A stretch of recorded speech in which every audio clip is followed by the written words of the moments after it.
Hi, I'm Chaz. This is my video blog. Thank you for pressing play. I hope you had a great New Year. Happy New Year. Hope it was safe and you Ubered.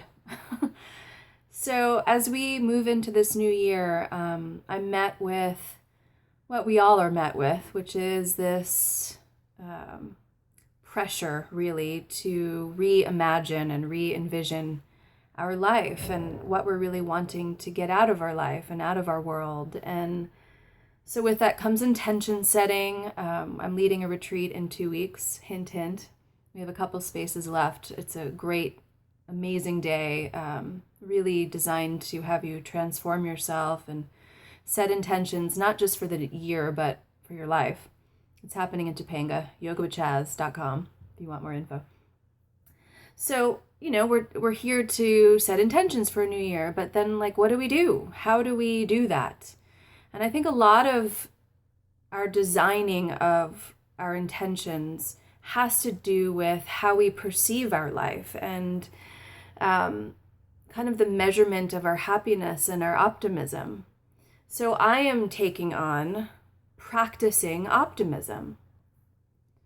With every pose that we practice, we have to practice it in order to make it feel more comfortable in our body and believe in our ability to practice it. And so the same applies with optimism. If you're not feeling particularly optimistic right now, if you're a little Eeyore-ish, I don't know what the point is in trying to get healthier or happier, ho-hum. How's that working out for you?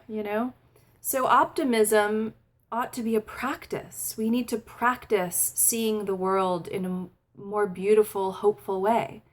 It requires us rolling up our sleeves and doing the work in order to let optimism run through our veins.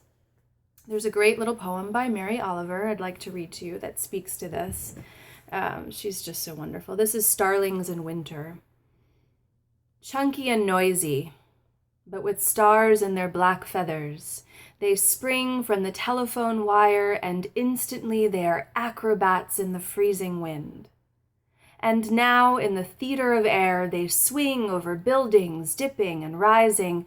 They float like one stippled star that opens, becomes for a moment fragmented, then closes again.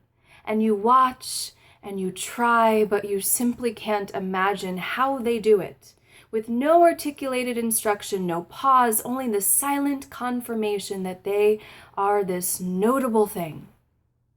This wheel of many parts that can rise and spin over and over again, full of gorgeous life.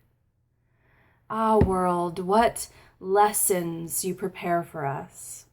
Even in the leafless winter, even in the ashy city, I am thinking now of grief and of getting past it. I feel my boots trying to leave the ground. I feel my heart pumping hard. I want to think again of dangerous and noble things. I want to be light and frolicsome.